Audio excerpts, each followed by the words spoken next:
De hedder rensdyr og geder. Jeg har allerede fundet en ged, den kaldte jeg for Ludvig.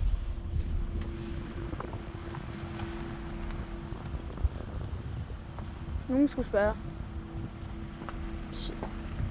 Se vi kører det her side nede i Rønnede. Rønnede. Og vi har kun fundet kæder. Hvorfor bremser du? Og så er der nogen ude på den mark der.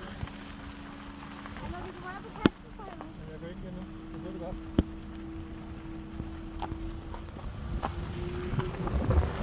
Bare du stopper med at køre så hurtigt. Hvad er det, der står der? Om bag den der. Er det en træstab, eller er det dyr? Der er så det her. Jeg kan godt nok se et par dyr. Jeg kun. Hvor mange geder var der egentlig lige før?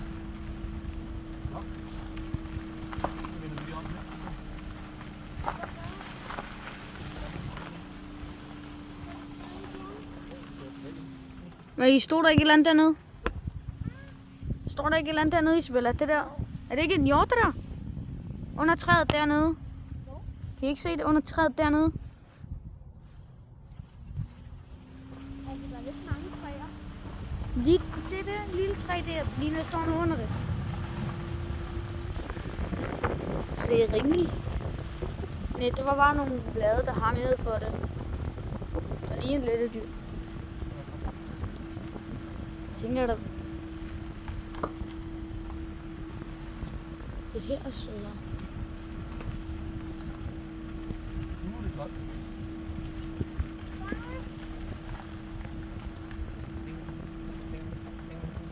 Vi har da også set ender jo.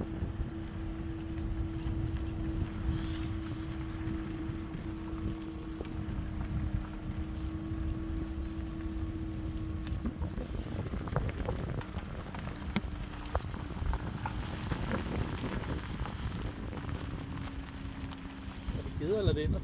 Hvorhen? Det er givet. Det Jeg tror det ender. Det lyder mere som ender. Hvor er et vildsvin egentlig henne? Jeg ved ikke, de kan være lidt slappet af lige nu. Der er noget der. Ja, der. Der er mange. Lige der, se. Ja. Hop derover, så skal jeg. Nu skal jeg åbne mit ud igen. Okay. Kraftigt svært at se dem. Se, det er Ludvig. Og min sommer. Det er Ludvig. Hej, Knud. Det er Ludvig. Nej, det er sommerhornet. Ludvig! Lad mig kalde det Ludvig. Den hedder Ludvig Bjergged. Passer det godt sammen?